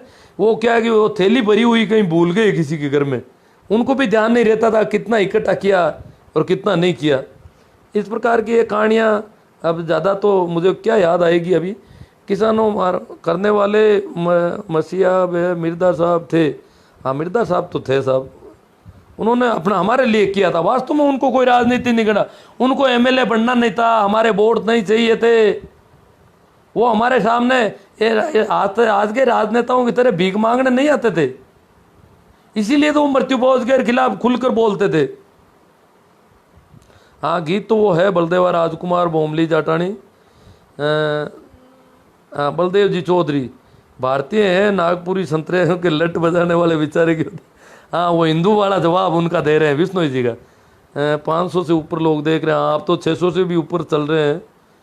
अपना रास्ता देखो, पतली गली निकल जाओ नागपुरी संतरों। और यार बहुत नाराज हो रहे हैं ना विष्णु जी पर, बलदेव जी। हाँ, ये नागपुर वाली बीमारी हमारे बहुत ज़्यादा हो गई। मेरे यहाँ नेटवर्क समस्या क्या है, बीच में फ़ोन आ रहे थे शायद, अब नहीं है। नेटवर्क समस्या होती तो इतने लोग नहीं जुड़ते, थोड़ी बहुत हो सकती है। हाँ, खालसा क्या था ये पूछा जा रहा है। खालसा उस गांव को कहते थे जिसमें जागीरदार नहीं होता था और उसका रेवेन्यू दरबार के पास जाता था सीधा जमीन का। कहानियाँ हैं, जैसे एक गांव खालसा है तो लोग क्या करते थे, खालसा गांव के में जो अपनी पैदावार होती थी उसको रात को गाड़ियों में भर के चोरी करते थे किसान, गाड़ियों में भर के। और नहीं खालसा गांव में क्या करते थे, खालसा गांव में फ्री था खालसा गांव तो वहाँ तो पैसे देने पड़ते थे। जागीरदार के गांव का जो था वो खालसा गांव में रख देते थे। जागीरदार के गांव में पैदावार होती थी, जागीरदार यहाँ रहता नहीं, रखवाली रात को चोरी छिपे। हालांकि जागीरदार भी छापे लगाते थे अनाज पर, खलियान होते थे तो रोज शाम को जागीरदार के आदमी खलियानों में जाते और वहाँ पर काली राख होती थी, राख से छापा लगाते थे ताकि उस खलियान में जो अनाज पड़ा है उसको छेड़ेंगे तो छापा बिगड़ जाएगा। तो किसान पूरी रात अपने छापे को रुकालता था कि छापा कोई दूसरा बिकार देगा तो दर्द हो जाएगा भारी, इसलिए वो एक तरह से उसमें छाप लगाते थे पूरे अनाज के और छाप कर जाते थे रोज शाम को। फिर परंतु कुछ जगहों पर जागीरदार ढीले थे, या जागीरदार ब्राह्मण थे या चारण थे, वो थोड़े ढीले थे। जहाँ भी ब्राह्मण चारण जागीरदार थे या जागीरदार किसी दूसरे गांव में रहता था और वहाँ नहीं रहता था, तो वहाँ के किसान क्या करते, रात को अनाज, छापा तो लगता नहीं, छापा नहीं लगता तो वो धान ले जा अनाज ले जा करके गाड़ी में, और दूसरे खालसा गांव में ज़मीन खेत रखते थे अपने। उस खालसा गांव के खेत की ज़मीन का अनाज आधा नहीं लेना पड़ता था, उसके रुपये देने पड़ते थे। ज़मीन कितने बीघा है उसके रुपये दरबार को देने पड़ते थे, उसको कहते थे इजारा, उसकी वसूली होती थी। तो उस गांव में ला करके वो डाल देते थे। और जागीरदार को बताते हैं अब के तो सर अब के तो साहब बाप जी अंदाता अनाज कम हुआ है खेतों में, ये इतना ही हुआ है, उसमें से आधा जागीरदार को देते थे। इस प्रकार की बदमाशियाँ भी कुछ जगह होती थी। इसके अलावा हमारे यहाँ पर भूरा राम जी चौधरी थे सिणोद के, वो भी एक तरह से बड़े बहुत दबंग आदमी थे बलदेव राम जी। उन्होंने वो खालसा गाँवों में रेवेन्यू वसूली का काम करते थे, और कई ऐसे खालसा गांव थे इधर रेगिस्तान में जहाँ सरकार दरबार के समस्या थी कि रेवेन्यू वसूल करे तो कौन करे। हाँ, कृष्णाराम जी धोलिया, कृष्णाराम जी सरपंच थे ना, ये भी माने हुए सरपंच थे भाई, अमरा राम जी और कृष्णाराम जी सरपंच ये तो जोड़ी थी इनकी। पूरे मुंडवा पंचायत समिति, उस समय की मुंडवा पंचायत समिति थी, उसमें बहुत ही अलग तरह के सरपंच माने जाते थे और बहुत समझदार थे। कृष्णाराम जी से और अमरा राम जी से मेरी कई बार बातचीत होती रहती थी, और कृष्णाराम जी से तो बहुत अच्छे संबंध थे मेरे। क्यूसर में ये लोग मिल जाते थे, डारू में और नागड़ी में भी। अमरा राम जी तो अभी तक नागड़ी में जिंदा थे, तब तक मैं नागड़ी में नौकरी करता था। तो मतलब मुझे सिनोद के लोग बताते हैं कि भूरा राम जी रेवेन्यू वसूली करने जागीरदारी सिस्टम को जानते थे बहुत ज़्यादा, और वो सारा कैसे डेकोरम करना है, कैसे प्रोटोकॉल रखना अपना। कहते हैं भूरा राम जी जब घोड़ी लेकर के चलते थे तो आगे 2-4 आदमी पैदल दौड़ते थे ताकि आगे लोग डर जाए। तो इस प्रकार का डेकोरम करके उस गांव में, जिन गांवों में वसूली नहीं हो रही थी, उन गांवों से वसूली करके ले आए। वो 2-4 एक आदमी को, कमजोर को ला के बिठा दिया, बोला बेटा रे खेत तेरे बाप के है क्या, और साथ में सिणों से कुछ आदमियों को साथ ले गए कि जरूरत पड़े तो मार दो। एक आध जगह एक आदमी को मार भी दिया लोगों ने, मर गया इनके हाथों से मारपीट में। फिर उन पर मुकदमा हुआ, उसमें भी उन्होंने कहा कि ये तो सामने हो गया, बोले दरबार को मैं कुछ नहीं मानता, तो यूं करके दरबार के वहाँ मुकदमे में भी उनको छूट हो गई। तो इस प्रकार ये खालसा गाँव का ये सिस्टम था। सिणोद भी खालसा गाँव था। हाँ, डाकिया को मिर्दा बोला जाता है, इन्होंने जवाब दे दिया भाई पोखरमल जी ने। डाकिया, मिर्दा नाम जो है डाकिया का पर्यायवाची है, डाक का काम ये मिर्दा लोग करते थे। इसके अलावा इनको जागीर भी दे रखी थी, और अपने गांव के जागीरदार से इनको छूट मिलती थी कई चीज़ों की। मोहन सिंह जी कुलरिया कहते हैं बलदेव राम जी पर मुझे गर्व है। सुखराम जी डोडवड़िया, मुझे आज पहली बार आपके विचार सुनने का मौका मिला है। हाँ, ज़्यादा लोग जुड़ गए इसलिए आज ज़्यादा लोग जुड़ रहे हैं। भंवर सिंह जी राम राम साहब भाई साहब, आपका लाइव देखकर बहुत अच्छा लगता है। राजेंद्र जी सिया को, हाँ ये तो रेगुलर सुनने वालों में है। सुखाराम जी, कुछ दिनों से मैं सुना नहीं रहा था लाइव, कुछ टेक्निकल प्रॉब्लम आ रही थी, पता नहीं आज चल गया, आज लग रहा है।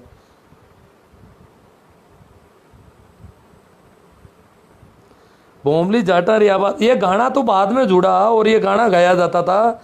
गाना तो उसी पे जुड़ा कि बलदेव राम को राजकुमार डिक्लेयर, जैसे अवतारी भी कहते थे, लोगों ने कहा बलदेव राम तो राजा है, वैसे तो वो जागीरदार थे। जैसे हमारे इनको मुआवजा मिला उन गाँवों का, हमारे जो गाँव के जो पूसाराम जी थे उनको डूडीवास गांव का मुआवजा मिला था, चांदी के सिक्के मिले थे सरकार की तरफ से। जब इंदिरा गांधी ने प्रीव्यू पर खत्म किया तो मुआवजा दिया था इनको। और हमारे गांव में ही है वो जो उनके साथ थे हमारे श्री कृष्ण जी सेन है, वो मुझे बता रहे थे कि मैं उस मंगनीराम जी के साथ था, मंगनीराम जी को मेजर साहब को मुआवजा मिला और मैं जोधपुर पहुंचा के आया था, वो पे थी भरी हुई रुपयों से, जोधपुर नागौर कलेक्ट्रेट से मिला था मुआवजा। तो इनको जमीन का मुआवजा भी मिला था।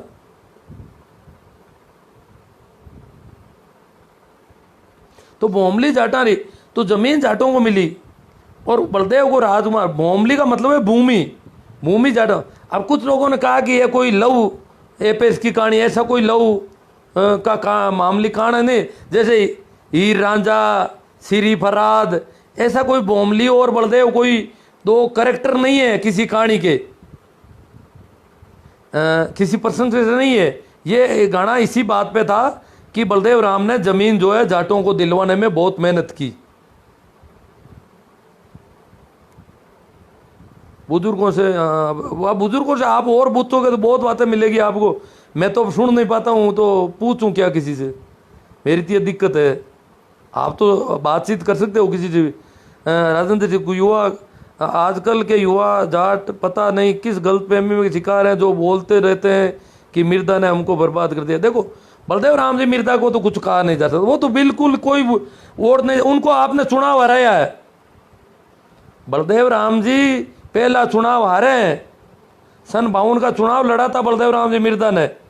मेड़ता पूर्व और मेड़ता पश्चिम 2 सीटें थी, मेड़ता पूर्व से लड़ा था शायद बलदेव राम में दे वो। आप अब तो सारा नेट पर उपलब्ध है, आप चुनाव के आंकड़े देखोगे तो पता चल जाएगा।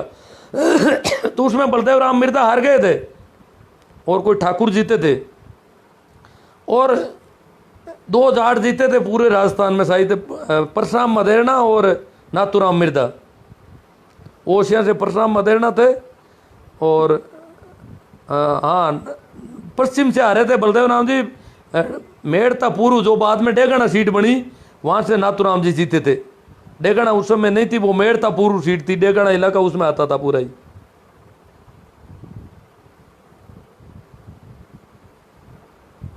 तो बलदेव राम जी को कोई चुनाव नहीं लड़ना था, सिर्फ दर्द था उनके दिल में हमारे प्रति।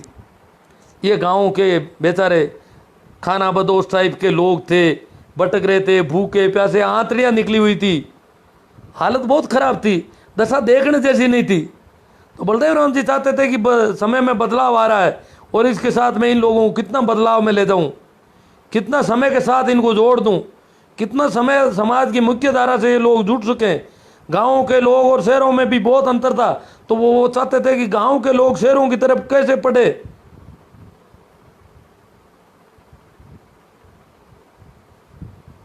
हाँ खालसा डायरेक्ट दरबार के अधीन में आ जाता था, हाँ सही है। हाँ तो उसमें ज़मीन का रेवेन्यू रोकड़ देना पड़ता था, कैश पेमेंट।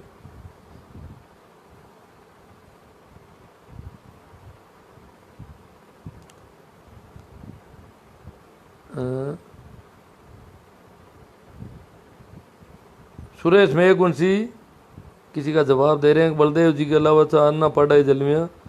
हाँ मंजीत गोदारा, हमारा गांव जोधपुर में तनावड़ा है, बुजुर्ग कहते हैं कि हमारा गांव खालसा था। हाँ खालसा था, तो जो गांव खालसा था वहाँ ज़मीनें कम है, वहाँ क्यों ज़्यादा लोग आके बस।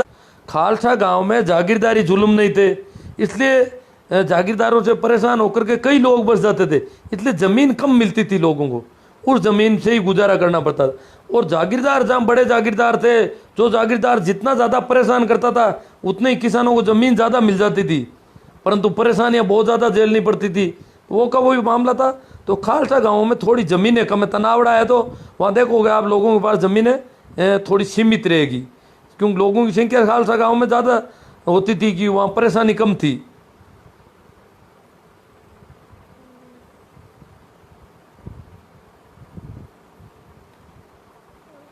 हाँ बिगोड़ी देनी पड़ती थी, जो बिगोड़ी नहीं दे पाता था उसको उस ज़मीन से बेदखल कर देते थे। हाँ सही है,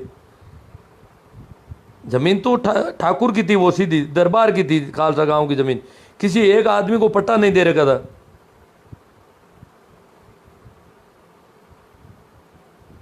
राख की चाक लगाते थे, उसको छापा कहते थे। अनाज पर जो ये पूछ रहे हैं जैन जाट साहब, अनाज जो इकट्ठा होता था उस पर राख की छाप लगे। बाबूलाल जी बाकल बहुत सुंदर बात कही। सुरसुरा बीकानेर हमारा गांव खालसा था। हाँ कई गांव थे खालसा, बीकानेर क्षेत्र का था, फिर ये बीकानेर में आता था। बीकानेर का दरबार अलग था जोधपुर से। हाँ सुगना राम जी हठीला ऐसी बातें सुनाते हैं, कुछ अपने सुनाते हैं। सुगना राम जी हमारे साथ नौकरी कर चुके हैं। हाँ मैं अध्यापक हूँ भाई। सराना साहब भागचंद जी कीर पूछ रहे हैं, स्कूल टीचर। मिर्जा साहब डीडवाना कैसे पहुंच गए थे? मिर्जा साहब तो सब जगह ही जाते थे, पूरे मारवाड़ में घूमते थे वो तो। डीडवाना में मिर्जा साहब की मीटिंग के बाद हुआ क्या वो डाबड़ा कांड का मामला था, तो वहाँ किसान काफ़ी इकट्ठे हो रखे थे और पूसाराम जी कोई उनके घर पे हमला किया था जागीरदार के गुंडों ने।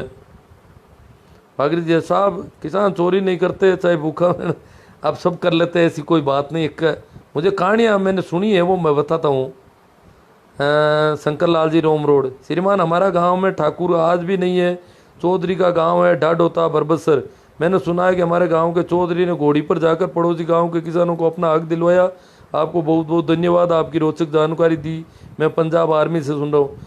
हाँ, चौधरी का गांव है, पर वो गांव खालसा था। फिर जागीर तो जाट को शायद मेरे हिसाब से सुनी नहीं मैंने कहीं कि जाटों को भी कोई और जागीर थी क्या, कुचेरा और बागरोद के मिर्दा के अलावा।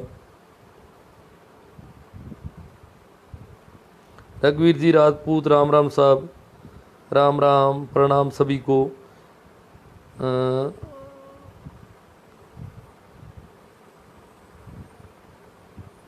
इस तरह जन जागरण करते रहो। रोज ही मैं तो काफ़ी बातें कर रहा हूँ। आज तो बलदेव राम जी की पुण्यतिथि थी, तो मैंने कहा इस पर अपन बात कर लेते हैं। हाँ, तपस्वी महापुरुष मिर्दा जी, हाँ उनको तपस्वी भी कहते थे लोग, कुछ लोग संत भी कहते थे, कुछ महापुरुष महात्मा जो भी है।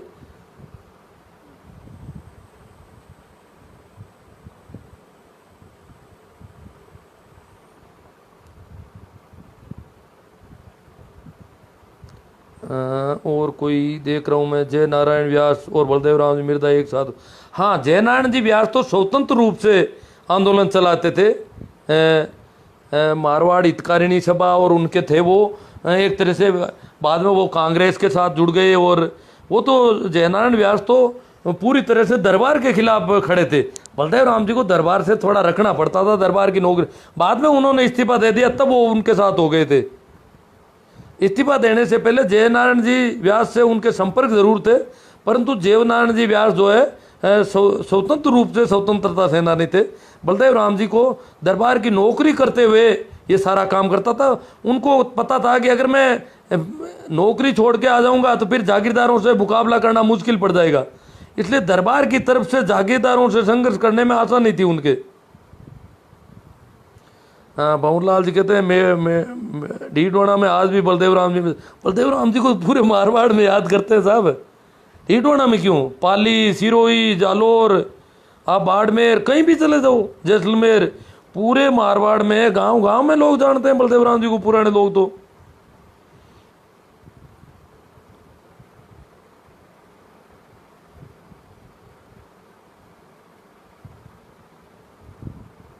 हाँ, विजय सिंह जी पत्तीकर, कईयों के नाम आ रहे हैं, सभी क्रांतिकारी लोग थे।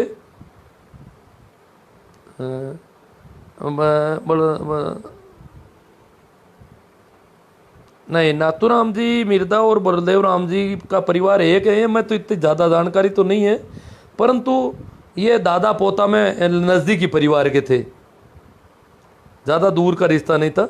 नाथूराम जी को बलदेव राम जी जिस प्रकार मेरे गांव से एक आदमी को लेके गए थे टांकला में, हर गांव से ले गए थे, उसी प्रकार बलदेव राम जी पढ़ाने के लिए लेके गए थे यहाँ से और पढ़ाया था उनको।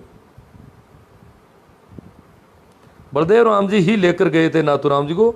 बच्चा ठीक लगा, पड़ोस का, अपने भाई बंधों में ही थे ना, शायद कुचेरा में कई लोगों को लेके गए थे। नाथूराम जी के बारे में यही सुना था हमने कि उनको भी लेके गए थे पकड़ के। बिल्कुल सही कहा गुरुदेव आपने।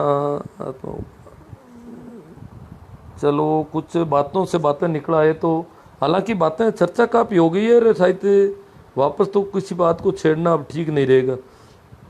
हाँ भाई, पांचाराम जी भगोड़िया, बिल्कुल अच्छे टॉपिक पर आज बात कही आपने। ऐसे महान पुरुष, ऐसी आत्माओं को हम कोटि कोटि वंदन करते हैं, नमन प्रणाम करते हैं। और आप भी गुरुदेव ऐसी सच्चाई हमारे सामने ले रहे हो आज की नौजवान पीढ़ी के लिए। आपका भी दिल से, गहराइयों से सल्यूट, आभार। मतलब दिल इनका भी भरा आ रहा है, मेरे लिए भी। अहमदाबाद एयरपोर्ट से बोल रहे हैं भाई, वेरी गुड। हाँ, करीब करीब दूर दराज से, जंगल प्रदेश जंगल प्रदेश था बीकानेर में, जाट राजा थे 1988 से पहले। हाँ, देखो, जंगल प्रदेश में नेहराजी गोदारा थे, वो बहुत पुरानी बातें हैं। उस समय एजुकेशन वगैरह, ये जो मैं अभी आज़ादी के पास की बातें कर रहा हूँ, जब पढ़ाने की बातें कर रहा हूँ, उस समय अनपढ़ भी राजा थे, सारे राजा लोग भी अनपढ़ ही थे। क्योंकि पढ़ने तो नीचे जाटों को पढ़ने नहीं दिया जाता था पहले, हमारे शास्त्रों के हिसाब से नहीं पढ़ सकते थे। तो नेहरूजी गोदारा जो थे, उन्होंने, कहते हैं, बीकानेर की स्थापना राव बीका और नेहरूजी गोदारा दोनों ने मिलके की थी, इसलिए इसका नाम बीकानेर पड़ा है। ऐसी कहानी भी है। ये स्थापना भी लगभग 15वीं शताब्दी में हुई थी। लूणावास कला खालसा, हाँ खालसा गांव काफ़ी थे हमारे पड़ोस में, दोनों तरफ शिनोद और शिलगांव खालसा गांव थे, बनगांव खालसा था, कई गांव खालसा थे। हाँ दाड़मी गांव में डूंगर राम जी चौधरी बलदेव राम जी के सहयोगी थे जो डाकुओं से लड़े और शहीद हुए, उनकी याद में आंसू। हाँ मैं नाम भूल गया भाई, डूंगर राम जी चमेल चौधरी जो थे। डूंगर राम पशु मेला आसोप में भरा जाता है, और मैं तो क्या है कि पहले पशु बेचने करने आसोप जाते थे, मेले में रहा हूँ, और क्यों खेती करते थे हम भी पहले पशुओं से।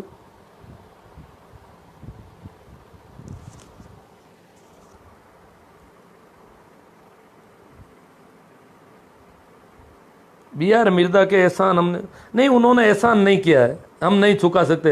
एहसान नहीं किया, उनका दिल था, कर दिया उन्होंने, कोई एहसान नहीं है, उनके दिल में थी इसलिए किया, वो उनकी मौज थी। हाँ परंतु शुक्रिया अदा हमें करना चाहिए, कृतज्ञता हमें प्रकट करनी चाहिए कि उन्होंने हमें कुछ, हम आज जो भी हैं उनकी बदौलत है, बस सीधी सी बात है। हम आज जिस स्थिति में है वो सारा का सारा उनकी बदौलत है। शायद हम कई वर्षों तक तो शहर में ही नहीं पहुंच पाते, बिदकते लोगों को देख करके। पप्पू पटेल गुरुजी जानकारी बहुत अच्छी दे रहे हो, भी गवर्नमेंट स्कूल में टीचर हूँ, आप भी टीचर हो, ठीक है।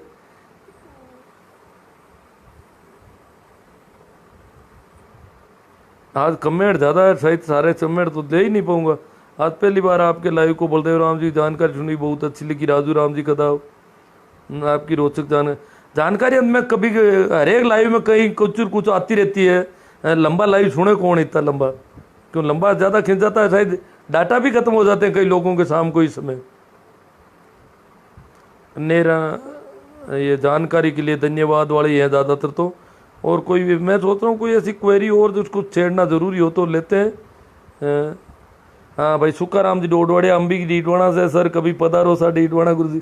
अरे साहब मैं तो सुनता नहीं हूँ, करूँ क्या बातचीत तो होती नहीं है कहीं भी जाऊँ तो। खैर आपकी बहुत अच्छी बात है, स्वीकार है, और जाता तो हूँ डीडवाणा, कई बार गया हूँ। देखो मिलने का संयोग हुआ तो मिलेंगे।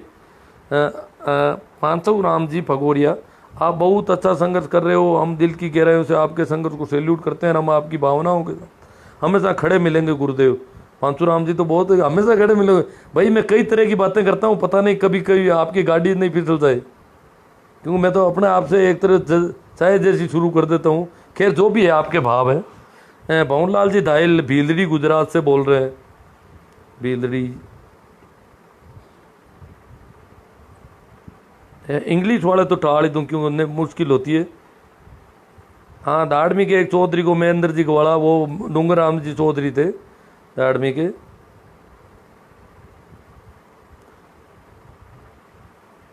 रूपा जी चौधरी, अरे सबके बारे में ज़्यादा जानता नहीं हो, एक एक करके सबकी जीवनी सुनाओ। वैसे तो आजकल फेसबुक मत रामदान जी की, बाबू गुल्लाराम जी की जीवनियाँ आती है काफ़ी।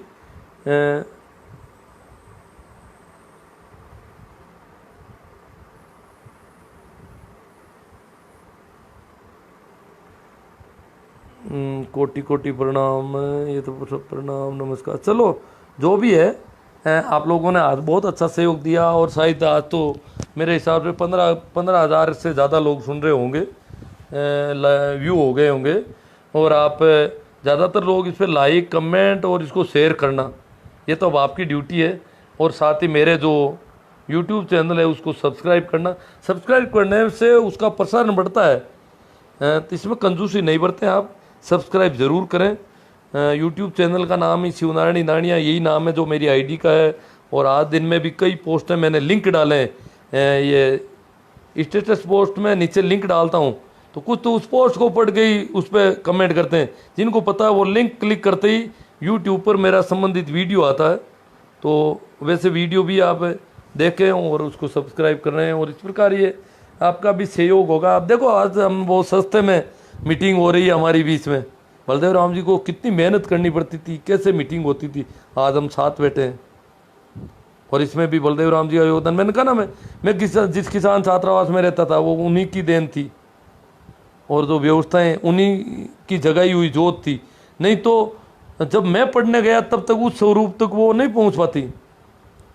उन्होंने तब पौधा लगाया, तब ये वट वृक्ष बने, इतने बड़े बड़े किसान छात्रावास बने। ठीक है, तो एक बार आप सबको प्रणाम, नमस्कार, राम राम।